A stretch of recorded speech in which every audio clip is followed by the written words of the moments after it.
What's up, guys? Your boy Monty G here from the Mind of Monty podcast and Monty's Universe here on YouTube. And I just want to predict AEW's Forbidden Door, one of the biggest pay-per-views in the world, especially if you're a fan of both promotions like I am when it comes to New Japan and AEW. Probably not the show that we wanted when this was first announced, and it's definitely, in my opinion, not the show we were going to get when it was first announced.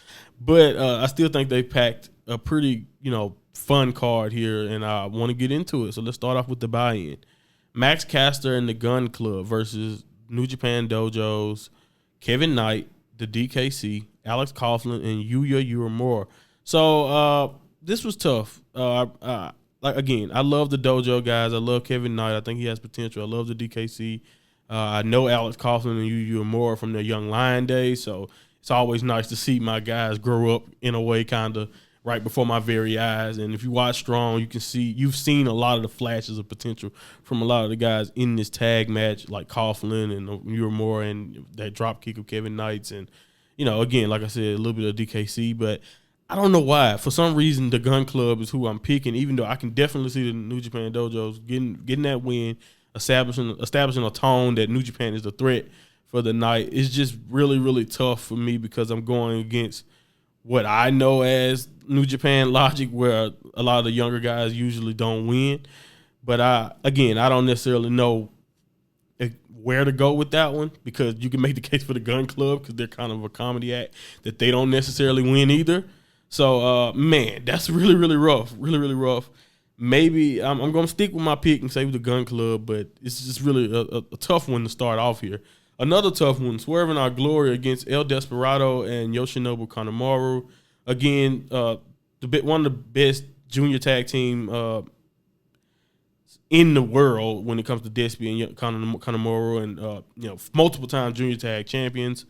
Desperado, multiple time, I think he's multiple time now, junior heavyweight champion. If not, he's definitely had a lengthy run that just ended not too long ago. But I love Despy. He's a big deal to me in New Japan right now, but in general, if you've been watching his work over the last year or so. But I just can't. What the hell are the juniors going to do with Keith Lee? They rarely in New Japan fight anybody that's even close to Keith Lee's size, and when they do, they lose. So it's really, really tough for me to pick against him in this particular case, unless you're telling me Strickland is going to turn on him here, which, in my opinion, would not be the right move. I don't think you do it here, especially if you didn't want to go completely with it already, because he's already kind of shown his colors. You know what I mean? But we'll see what happens there. But unless Strickland turns on Lee, Swerving Our Glory should pick that one up. FTR versus the Great O'Khan and Jeff Cobb versus Roppongi Vice. So United Empire, Roppongi Vice, and FTR here. They probably the best build. I'm not going to say best build, but at least the build that I've seen even before their last pay-per-view, before this one. AEW did a pretty good job of kind of building this feud up on television, introducing who the United Empire is, with Aussie Open being featured a lot with Will Ospreay and all of that. We'll get to him later. But so again, I can definitely see the Great O'Khan and Jeff Cobb, especially since Jeff Cobb has a history with Ring of Honor. I can see them winning this match and being double champs. But man, it just seems like the perfect time to go with FTR.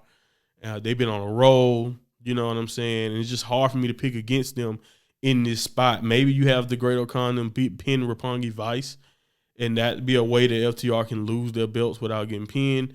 But, and with the Great O'Khan and Jeff Cobb just regaining these belts not too long ago at Dominion, it makes it really, really hard for me to see them lose it like that so fast. But I think if FTR is willing, and they've mentioned they are willing to do a Japanese tour, if they're allowed to come and defend the IWGP World Tag Team Championship, some of the big shows, I believe they can be a good pick to win this match. So I'm going with FTR. I just really like what they've been doing a lot lately. But it's tough. It can go either way when it comes to the United Empire there. So I'm going with FTR to take it off. Eddie Kingston, Shota Umino, and Wheeler Yuta versus Chris Jericho, Sammy Guevara, and Minoru Suzuki. This was another tough one to predict. I really didn't know where to go. I was like, oh, Shota Umino getting that spot. Maybe he could pin, one of them. But it's just like when I look on both sides of the teams, it's like, okay, Shota's either probably going to take the pin. Maybe you can see Wheeler, but I see AEW probably protecting him. And you can even make the case for Eddie Kingston.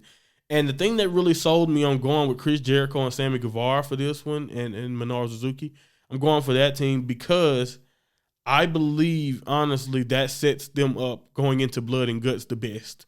And since I know Blood and Guts is coming, Chris Jericho getting another cheap victory here, maybe a Judas effect to Eddie Kingston from behind or something, some type of distraction. Maybe they get Shota doubled off or away from his teammates. Who knows? But the thing is, I can just see Jericho and his team winning, and it's just hard for me to necessarily see Shota Umino and Eddie Kingston and Wheeler winning here, even though I wouldn't mind it because I love Shota. He's another one of those guys I've been watching since he was a young lion. So to see him in as a character now instead of just seeing young lion Shota Umino is already cool as hell to me anyway.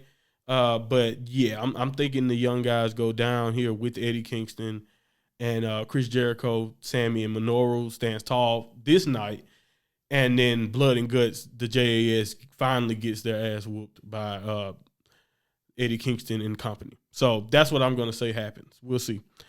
4-way to determine the inaugural All Atlantic Champion, or the All Oceanic Champion, like I prefer to call it. Pac Miro replacing Tomohiro Ishii will be Clark Connors, the man Ishii beat to get in this spot. Which, by the way, I think he will impress a lot of you people who may not know much about him. And Malachi Black. So Ishii's out with a leg injury, so that kind of takes away the New Japan element. Because as much as I like Clark, I do not see him winning this championship, but I didn't see Ishii winning it either in this spot. It's just really hard for me to bet against Miro. I love the Miss Champion. Him coming back, getting another championship, I can see it working. But, man, I would love for Pac to become a champion also.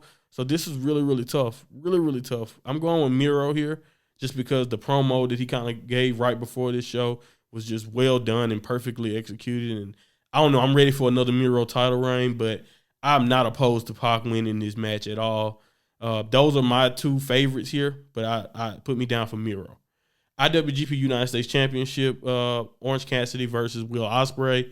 Again, everyone I think should just get a chance to get their popcorn ready and check out a Will Ospreay match. He's awesome.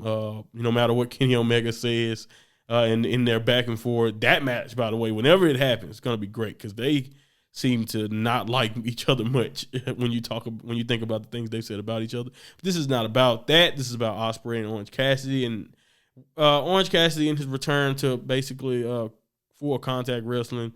I'll be really surprised, I guess, to see him win this match and win the United States Championship. Now, that does mean that Orange Cassidy will probably be going to Japan. The United States Championship has been passed around like a shameless groupie. So it's definitely a chance for Orange Cassidy to win it, but I'm going with Ospreay to retain. He just won it. He has something going on with Juice Robinson still, who literally is going to be holding the United States Championship, the actual belt that these two guys are fighting for. Will Ospreay doesn't even have because Juice Robinson still has the actual belt because he was out with appendicitis for Dominion, so could not defend his belt. But Will Ospreay is the interim champion. So whoever wins this will be the interim champion. I'm going with Ospreay continuing to keep his belt because him and Juice Robinson has a thing going. AEW Tag Champions, the Bucks versus El Phantasmo, Hikuleo versus Darby Allin and Sting, Hiromu Takahashi, and Shingo Takagi. Two of my favorites there. My LIJ bias. I'm Los Ingobernables. Those are my guys. De Japón. I wish Naito was here, but at least I get Hiromu. At least I get Shingo. Two of the best in the world. I'm so happy that Shingo I'm so happy that these two get a chance to at least represent New Japan on this card. But I don't know, man. I'm picking against them. El Phantasmo and Hikuleo and the Bucks together. I don't know why. It's just hard for me to pick against the Bullet Club here.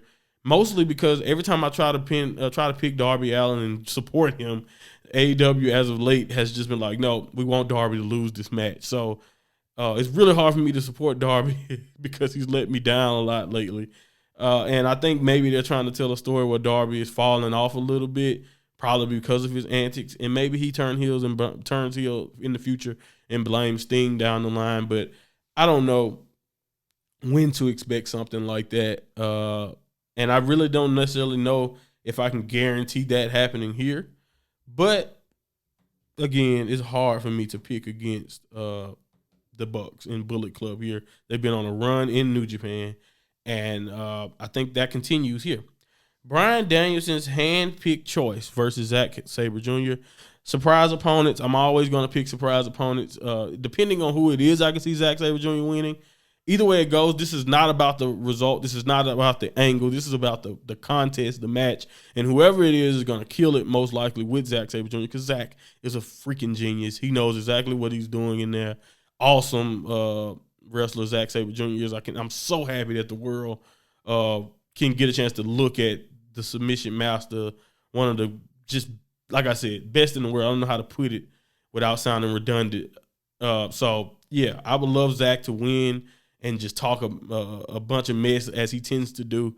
But Bryan Danielson had picked choices who I'm picking to win, especially if it's Claudio or Gargano, like people think it may be. If it's Gresham, I'm kind of like, I don't know. But even in that case, making a debut, and he's going to be there to fight in blood and guts, whoever this member is, and they're going to be a part of the club now with Bryan Danielson and Moxley. So again, tough for me to pick against all of that when you know how involved this person will be going forward. Hard to pick against that. So I'm going with the surprise opponent. It's hard to pick against the surprise opponent in general. But yeah, with all of that being considered, I had to go with the surprise. AEW Women's World Champion Thunder Rosa versus Toni Storm. This is going to be a really, really good match. And I actually can make a case that Toni Storm can walk away champion here for the same reason that I'm picking Thunder Rosa, which I am picking Thunder Rosa. I think her reign has a lot. She has a lot more to do, a lot more to prove as champion on top. And I think it'll be a disservice to her to have her lose it this soon. Especially with all the reception about her reign and not getting the camera time and all that. I just don't think you let it go down like that. But you can make the case for Toni Storm that for that reason, since people have not had the best to say about that reign, you can make the case that Toni Storm will walk out women's champion. And I'm, again, not necessarily even opposed to that because I love Toni, but I just think it's time for Thunder. I think Thunder Rosa needs a great match and another big victory here for her reign. And I think that's just the way you go here. IWGP World Heavyweight Championship. Jay White, the champion, versus Kazuchika Okada, who made his debut on Dynamite. And I was just so happy to see him because this is when it became real for me, is when I saw Kazuchika Okada in AEW. I was like, okay, yeah, now the Forbidden Door really is open. New Japan is going all in. Of course, with Tanahashi here, it means the same amount. But when Okada, the ace, the final boss of New Japan, the man, the current ace, let's say it that way, because Tanahashi is always going to be the ace, but the current ace of New Japan is Kazuchika Okada, the man on top of the mountain. And to see him in New Japan, chef's kiss here. But Adam Cole will be in this match also with Hangman Page. And as you can see, I'm kind of talking about them as afterthoughts because I don't think they were going to win this match. Now, it would be something, and it would be like something really, really shocking if either of the Adams walk away with the victory here. But I'm going with Jay White to retain. He just won this belt 2 weeks ago. Seemed like it was going to be the dawn of a new era. And I just don't think you go back to Okada right this way. Now, maybe you can have Okada win his title back in America, kind of in a similar fashion the way he did when Jay White sold out Madison Square Garden that he keeps bragging on. And, now he's bragging on selling out United Center. So it could have the same result where Okada is your world champion by the end of the night. And I have no problem with that, but I just think at the end of the day, if you do that, it's just all right. So you just using Jay White so he can be the English speaking liaison for the company for this spot. And you know what I mean? I think he could have still been that and not been the champion, but I do understand letting him win that match because all of the hoopla surrounding his comeback to Japan probably would have not have been as big if he does lose that title match. So again, I think Jay White is in a great mode right now. One of the best runs of his career. I think you keep him as world champion. So I'm going with Jay White retaining. Interim AEW World Heavyweight Championship. The main event, Hiroshi Tanahashi versus Jon Moxley. Man, this one is was kind of interesting because I was like, would they give it to Tanahashi? To signify like unity and you know what I mean, just a big time moment for New Japan in AEW. But I don't know. I just don't see it, especially with the G1 being so close.